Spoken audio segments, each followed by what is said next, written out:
ఛాయ తన కన్న కూతురు అని తెలుసుకొని విష్ణు అయితే ఛాయను కూడా వాళ్ళ ఇంటికి తీసుకుని వెళ్తాడు. ఇక తీసుకుని వెళ్ళాక వాళ్ళ చెల్లికి భోజనం వడ్డించమని చెప్తాడు. ఇంతలో టిఫిన్ రెడీగా ఉంది అంటే సరే అని చెప్పి టిఫిన్ వడ్డించమంటే అక్కడ ఛాయను డైనింగ్ టేబుల్ దగ్గర కూర్చోబెట్టి టిఫిన్ అయితే వడ్డిస్తుంది నందిని. ఇక నందిని దోశ వేసేసరికి ఛాయ అయితే అబ్బా దోశ నాకు ఎంత ఇష్టమో అని చెప్పి ఛాయ అయితే ఫాస్ట్గా తింటూ ఉంటుంది. ఇంతలో వైష్ణవి అయితే స్కూల్ నుండి వస్తూ ఉంటుంది.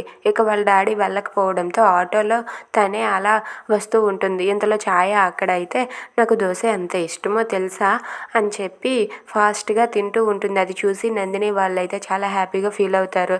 తిను కూడా అచ్చం వైష్ణవిలానే మాట్లాడుతుంది అని చెప్పి అనుకుంటూ ఉంటారు. ఇంతలో వైష్ణవి అయితే వాళ్ళ ఇంటికి వచ్చేస్తుంది.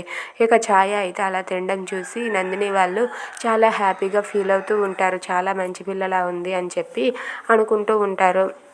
ఇంతలో వైష్ణవి అయితే ఆ స్కూల్ నుండి ఇంటికి వస్తూ ఉంటుంది. అక్కడ ఉన్న ఛాయ అయితే మాత్రం అలా టిఫిన్ చేస్తూనే నాకు ఇంకో దోశ కావాలి అని చెప్పి తింటూ ఉంటుంది.